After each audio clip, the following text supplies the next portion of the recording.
Small cap அப்படிங்கிறது வந்து ஒரு அன்டச்சபிள், தீண்டத்தகாதது அப்படிங்கிற மாதிரி நினச்சிட்டு இருக்காங்க. இன்ஃபேக்ட் வந்து ஸ்மால் கேப்னா முதல்ல என்ன? ஃபார் எக்ஸாம்பிள் இவங்க இருக்காங்க இல்லையா, ஆம்பி என்ன கேட்டகரைசேஷன் ஆஃப் ஃபண்ட்ஸ் அப்படின்னு கொண்டு வந்திருக்காங்க. அவங்க என்ன சொல்லியிருக்காங்கன்னா, அதாவது இன்னைக்கு ஒரு 7000 கம்பெனி ஸ்டாக் மார்க்கெட்டில் லிஸ்ட் ஆயிருக்கு. அதில் அவங்க என்ன சொல்லியிருக்காங்கன்னா, அந்த 7000 கம்பெனியும் அப்படியே ஆர்டர் பண்ணிடுங்க. முதல்ல இருக்கக்கூடிய டாப் 100 கம்பெனிஸ், அது பேர் வந்து லார்ஜ் கேப். ஓகே, நீங்கள் வந்து லார்ஜ் கேப் ஃபண்டு அப்படின்னு சொல்லிட்டு மியூச்சுவல் ஃபண்டில் யாராவது ஒருத்தர் ஒரு ஃபண்டை வந்து லான்ச் பண்ணுறாங்க அல்லது அதை மேனேஜ் பண்ணுறாங்க அப்படின்னதுன்னா, அந்த 1 to 100ல் வந்து 80% ஆஃப் த ஸ்டாக்ஸ் அந்த 1லேருந்து 100க்குள்ளே இருக்கணும். ஓகே, இந்த ரிமைனிங் 20 மிட் கேப்பில் வச்சுக்கலாம், ஸ்மால் கேப்பில் வச்சுக்கலாம், டு சம் எக்ஸ்டென்ட் கேஷ் கூட அவங்க ஹோல்டு பண்ணலாம். திஸ் இஸ் கால்ட் லார்ஜ் கேப்புடைய டெஃபினேஷன். மிட் கேப்புடைய டெஃபினேஷன் என்னென்னா 101லேருந்து 250. இந்த 150 ஸ்டாக்ல மினிமம் 65% ஆஃப் த ஸ்டாக்ஸ் இருக்கணும்.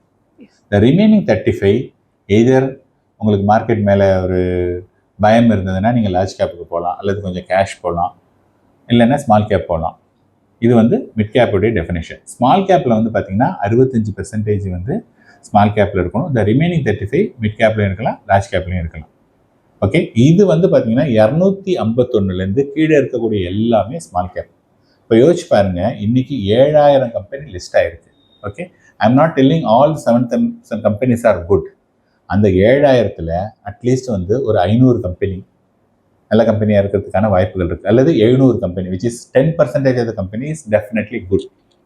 அப்போ நீங்கள் வந்து என்னென்னா லார்ஜ் கேப்பில் you are focusing only that 100 company, whereas இவங்க வந்து த ரிமைனிங் 600 கம்பெனிஸ், இந்த 600 கம்பெனிஸ் வந்து எல்லாருக்கும் தெரியாது. அப்போ தெரியாது அப்படின்னு சொன்னதுன்னா அந்த ஃபண்ட் மேனேஜர் தான் போய் அதை ஐடென்டிஃபை பண்ணி அதை கொண்டு வராங்க. இன்னொரு விஷயம் என்ன பார்க்கணும்னா, எப்போதுமே ஒரு கம்பெனி வந்து சின்ன கம்பெனியாக இருக்குது அல்லது நியூ இண்டஸ்ட்ரியாக இருக்கும்போது அதோடைய க்ரோத் வந்து ஜாஸ்தி.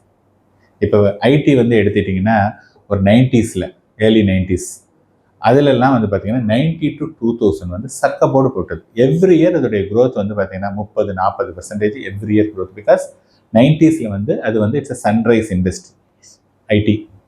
அப்போ வந்து கண்ணாபுரன் அது கோ ஆச்சு. இன்னைக்கு வந்து ஐடி வந்து எல்லா இடத்துலையும் இருக்குது. அதனால அவங்களால 30% அவங்களால க்ரோ பண்ண முடியல. இன்றைக்கி ஒரு 6-7% இன்ஃபோசிஸ்லாம் பயங்கரமாக க்ரோ ஆச்சு. இன்றைக்கி பார்த்தீங்கன்னா ஒரு 6-7% க்ரோ ஆகிறதுக்கே தே ஃபைண்ட் இட் டிஃபிகல்ட்.